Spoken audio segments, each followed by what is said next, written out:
নমস্কার, আমি Moumita the Bong wife চ্যানেলে তোমাদের স্বাগত। আজকের ব্লগ এখান থেকে শুরু করছি। সকালবেলা ঘুম থেকে উঠেই শুরু করে দিয়েছে ছাদের কাজ। ছাদে প্রচুর নোংরা জমেছে।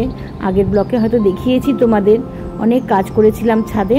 তো ছেলে বাড়িতে আছে যখন, তো বলছি যে বাবি তুই একটু নিচে গিয়ে নোংরাগুলো ফেলে আয়, আমি ঢুকিয়ে দিচ্ছি। অ্যাকচুয়ালি 2-3 তলা নিচে যাওয়া ওঠা নামা করতে খুব কষ্ট হয়, তাই বাবিকে বললাম নোংরাগুলো ফেলে আয়। ও আমার প্রচুর হেল্প করেছে আজকে ছাদে। আজ ছাদ পরিষ্কার করেই চলে এলাম, স্নান টান করে পুজো দিতে চলে এলাম। আজ বৃহস্পতিবার, ঘট বসাতে হবে। পুজোর আগে বাবা মা শ্বশুরমশাইকে আমি আগে ধূপকাঠি প্রদীপ জ্বালিয়ে দিই। এখানে প্রণাম করি, দুবেলায় আমি ধূপধুনা প্রদীপ বাবা মাদের দিই।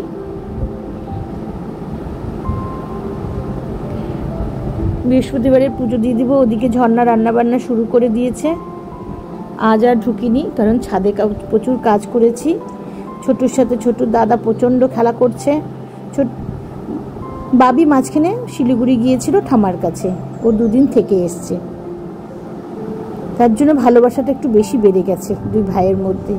বাসন টাসন মাজা কমপ্লিট, তাই বেসিনটা একটু ধুয়ে পরিষ্কার করে নিলাম। আমাদের এখানে বৃষ্টি তো আর কমছেই না, আর ভাল লাগছে না জানো, এত বৃষ্টি। ঠাকুরের প্লেটগুলো সাজিয়ে ফেলি।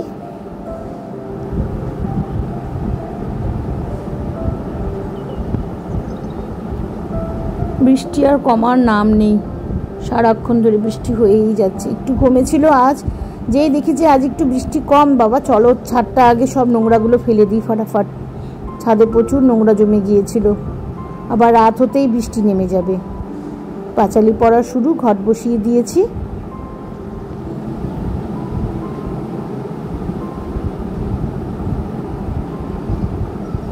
বাবি শিলিগুড়িতে গিয়েছিল, তখন একটা বল নিয়ে এসেছিল সেদিন। সেই বল নতুন বল পেয়ে ছোটবাবু যা খেলা খেলছে। আগের মতো অতটা ভালো খেলতে পারে না, কিন্তু এখন একটু সুস্থ হয়েছে। সেই আমি বলেছিলাম না ছোটুর খেলা তোমাদের দেখাবো, এই দেখো। উরি বাবা, বলটা কাউকে দেবে না, দাও না একটু বলটা শোনা। উরি বাবা, যেই বলেছি বলটা একটু দাও না, দৌড়।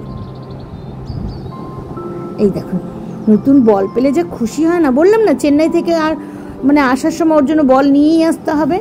এবার তো আসার সময় আমি বল দোকানে যাইনি, তাড়াহুড়ো করে মনে পড়েছে আরে গিয়ে তো ব্যাগ খুললেই উনি হাজির হয়ে যাবে, বল কোথায়। সেই বল তো ওর চাই।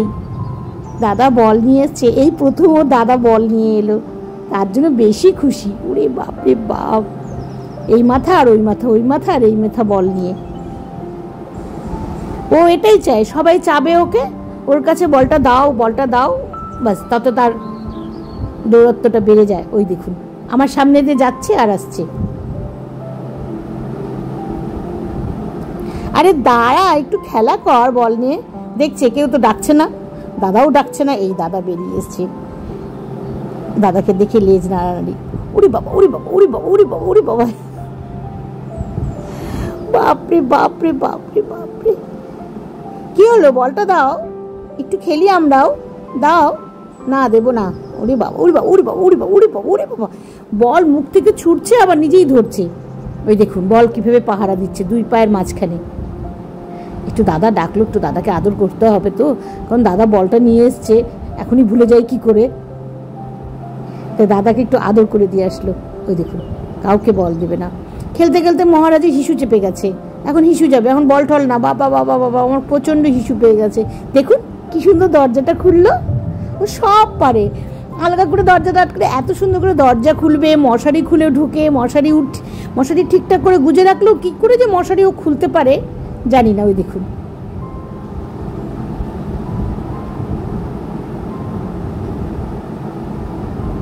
ও সুস্থ থাকলে বাড়ির সবার মুখে হাসি।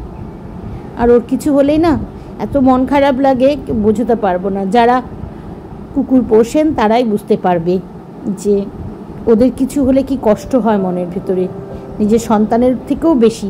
এতদিন নিজের সন্তান তো মুখ দিয়ে বলতে পারবে, ওরা তো বলতেও পারে না।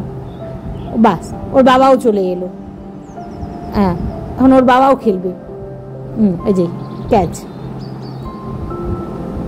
আর খেলবো না, আর ভীষণ টায়ার্ড, আমার আর ভাল লাগছে না খেলতে। আমি বল পাহারা দিয়ে বসে আছে যাতে কেউ না নিতে পারে। বাপরে বাপ, কবে থেকে তো জলই খায় না, 1 মাসের উপর হয়ে গেল ও জল খায় না। ওর বাবা আর আমি খেলছি, বল নিয়ে দেখছে। না না না না, বল দেওয়া যাবে না, বল এখন তোমাদেরকেও দেওয়া যাবে না। আচ্ছা ডাকবে না বাবা, তোমার বল তোমার কাছেই রাখো। চলুন, সন্ধ্যা হয়ে গেছে, সবাই সবার মতো চলে গেছে কাজে। ঋষি গেছে ঋষির বন্ধুর জন্মদিনের পার্টিতে। এখন বাজে ঘড়িতে 7টা, আমি এখনো চা খাইনি, একটু শুয়েছিলাম, একটু দেরি হয়ে গেল উঠতে। এখন বাসনগুলো গোছাবো। ঝর্ণা বাসন টাসন মেজে রেখে চলে গেছে ও খাওয়া দাওয়া করে।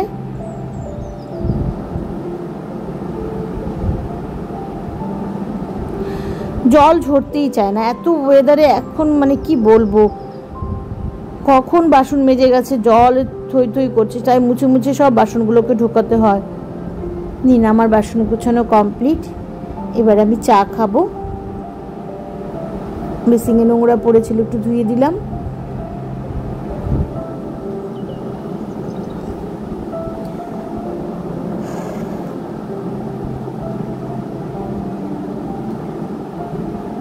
আমি নিজের জন্য একটু চা বানিয়ে নিই।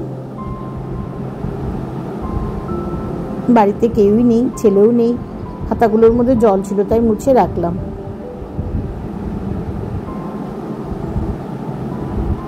আর কি, আমার ব্লগ এখানেই শেষ করছি। ভালো থাকবেন, সুস্থ থাকবেন, ভগবানের কাছে